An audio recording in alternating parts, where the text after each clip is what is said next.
September, he referred to Klay Thompson, as a B-side player, implying that he was not a superstar. He elaborated that a B-side player serves a supporting cast role, but is not really a bench player. Well, Thompson responded, saying, I'll be a B-side player on my way to a championship. I don't know what that's for. Here is what he looks like as a B-side player, I think. Maybe, but probably not. LZ, is Klay Thompson a B-side player? There he is. That's messed up. You know what? If he's a B-side player, then like Odell's like an all right kind of singer who can carry a tune. You've been wrong all day today. What are you talking about? If he's a B-side player, that means Beyonce's butt's all right. It's okay. Whoa. He is not a B-side player. He's the second best shooting guard in the NBA. So you can't be the second or first best shooting guard in the NBA and be a B-side player. Do you remember what he said when he first came in the draft? When they gave him number 11. You know what? He changed the game. I think he's a superstar. You do? I do. I think he's better than Steph Curry. Whoa. I think he's better than Durant. He's the best on that team? I think he's the best on that team. Interesting. Because he defends? No, because he come out every night to play. I buy that. And he seems to have a little chip on his shoulder. Yeah, he do. I mean, he's like he's a quiet assassin to me. But, okay, when we first heard this, did we all kind of get where Jason Terry was coming from? I did. I did as well. It's like, would you take Klay Thompson on an island and start a franchise around him? Right. Most people would say no, even though he's a tremendous player. So once you take the sting away from it, you kind of understand where he's coming from. Here's how I test it. If you say you're going to another country and you're like, oh, we love basketball, do you love basketball? And they ask you questions about it. So you're like, well, I need to give you 5 stars of the game. Right. You're not saying Klay Thompson. You're not saying Klay Thompson. You should be.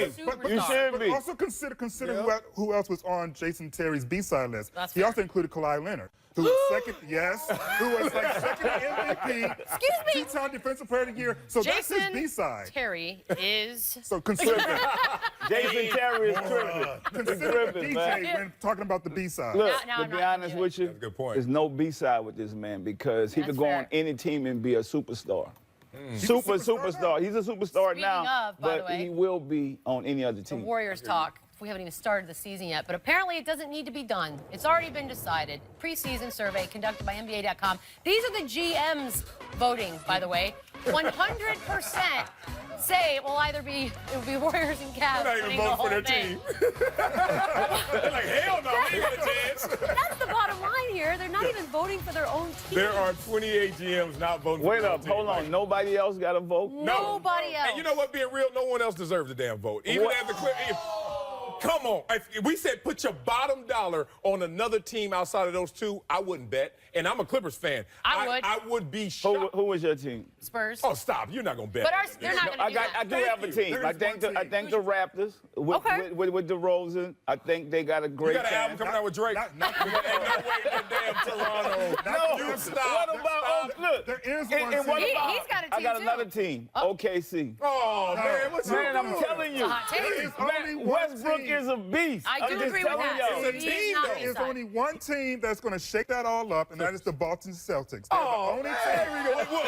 What you the are draft dumb. picks? If you look at what the GMs also said about the Boston Celtics, they picked them to have the most big of a shakeup. They picked them to I got he was something for the second Boston best Celtics. acquisition. I got some of my what is hot it? sauce. Make that I'm money. gonna put some of my hot sauce on the Boston Celtics. They ain't gonna. They need some Louisiana hot sauce for the Boston Celtics That to makes win. me I'm just happy. telling you, that's the only way. $500 million at the That's the only way.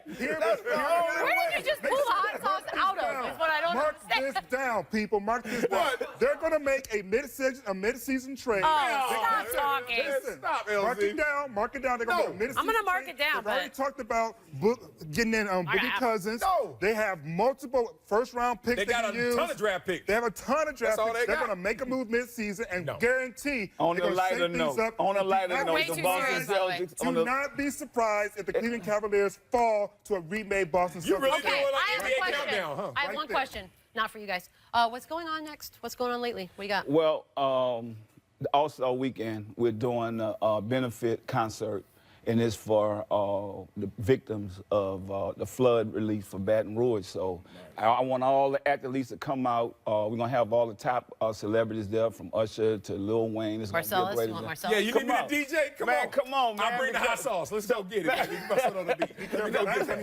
Pull the hot sauce.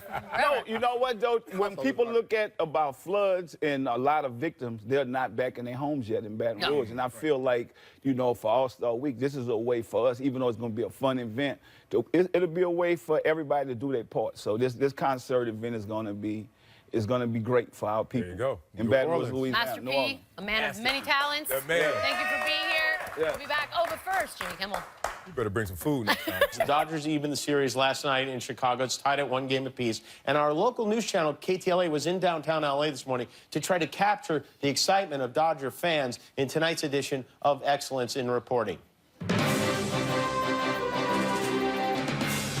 Now we got games 3, 4, 5 here at home. Your words really quickly? Go Dodgers. Go Dodgers. Sending it back to you in the studio. My bad. Guess what? Vontaze Burfict is being investigated for dirty plays. In addition to the low blow on Marcellus Bennett, the NFL is also reviewing an alleged stomp on LeGarrette. Man, a decision on potential discipline will be made by tomorrow. Marcellus? Yes, ma'am. You've defended this man? I still will. That was my second question. Well, Really? Yeah. I mean, look, NFL, if you really want to get something right, call PI on Richard Sherman, and then we'll talk about what it should be called. They didn't call a foul on this one. Now they're using the all-22 camera, the all-22 access to go back retroactively and start this witch hunt.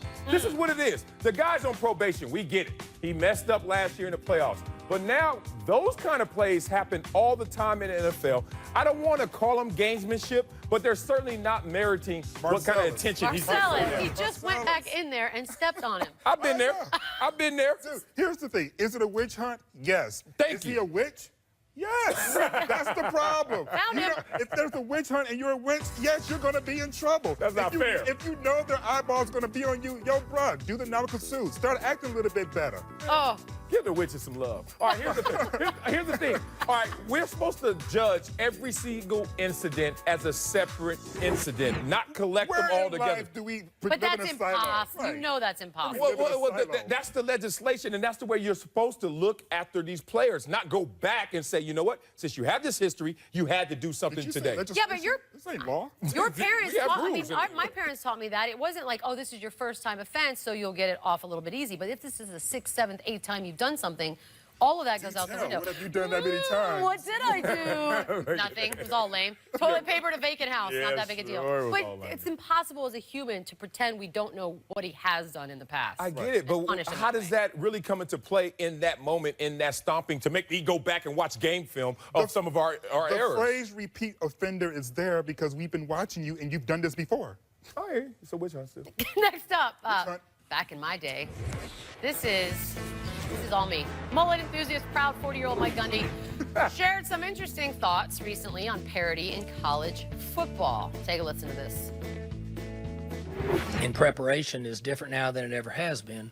And the players that we coach come in, and they're not like guys that we coached 10 years ago and 15 years ago and 20 years ago. Because your generation spends all their time looking at their phones. My generation spent all our time in the front yard playing games. Also, blow drying our hair, apparently. Yeah, That's right. a lot of hair. It's the greatest get off my lawn ever. But does he have a point? I mean, if he turns around and that mullet might be at a point, maybe there. But Party in the back. What he's saying has no point. Oh, yeah, has he looked at the rankings lately? Alabama, Ohio State, Michigan. Yeah, that's parity. Same damn schools, always good in the top 25. Now, there are some exceptions out there, obviously Houston, Louisville, Baylor. But that's to my point of these players are not going all to the same schools. The talent is more dispersed, evenly dispersed, than it's ever been before. Please do not talk to me about the technology age. These kids are coming in smarter than ever. These kids are at the age of 8, know what a zone 3 is, whereas when I played drawing up plays in Sandlot, I learned nothing about the zone 3. So guess what? These guys are coming in better prepared. They're going to different schools. That's why it's parity. In 2007, the NCAA had to stop coaches from texting players. Yeah. Why? Because the players' phone bills were getting blown up. So if you got to talk about somebody using cell phones too much, maybe it's not necessarily the players, the athletes. Maybe it's y'all using technology trying to do all this recruiting. Right. Listen, it is what it is.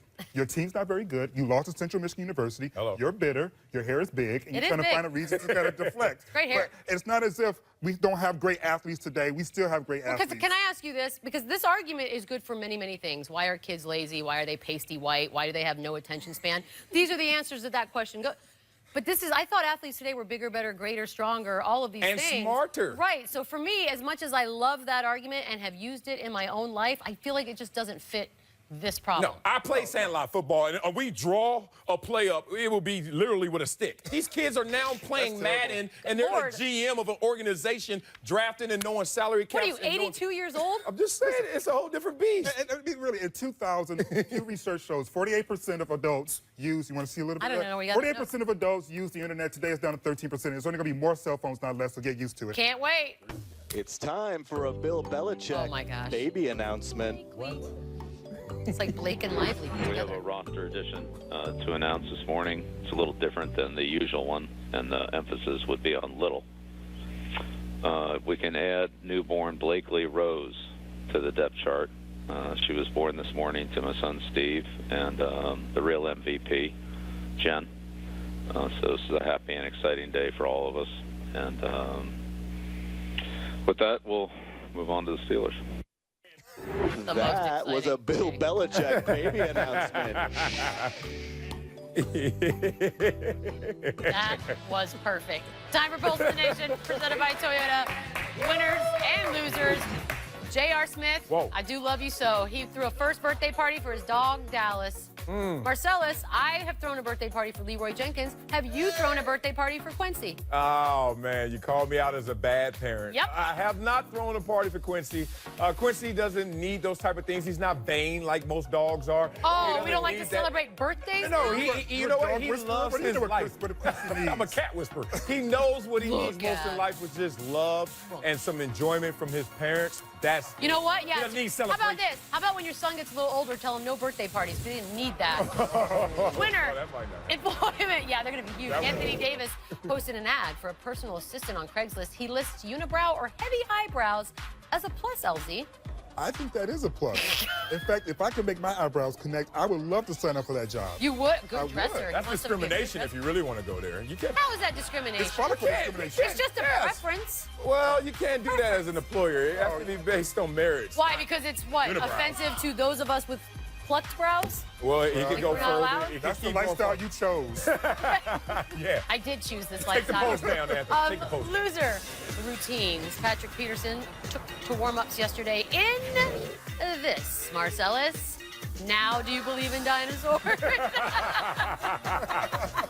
Someone went out there and ate up Ryan Fitzpatrick. I don't know what the hell it was. Too boy, soon.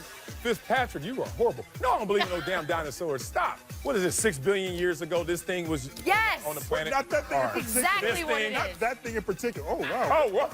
Sweet Norma Jean, what just happened? What is Patrick's getting his workout on. By the way, none of this is helping our argument for Marcellus. Exactly. Like, none of this. None of this. Well, this is. That That's horse actually was helping. around, and it still is around. Where'd the dinosaur go? Oh! You trying to tell me a dinosaur lost in creation? Yeah, to it's a called the horse? Ice Age, Marcellus. Really? You would have A lost horse too. actually evolved in Loser dinner. A fisherman in Bermuda came up with a 14-pound lobster. He did throw it back in because now I'm going to fight it. It's going to be 15 pounds, Marcellus. How much is that going to cost and how much butter does one need? That is a dinosaur. No. It's still alive. You can't talk about eating them now. That is huge. Yes, I can. What? You would. How do you Oh no. I would eat that entire Oh, my God. lobster. Boy. I am sorry. Boy, Red Lobster would have a Butter. ball with that one. Red lobster ain't That's touching gonna do up it like for that. They don't serve lobster. back They don't serve. Not really. I'm not sure what that meat is.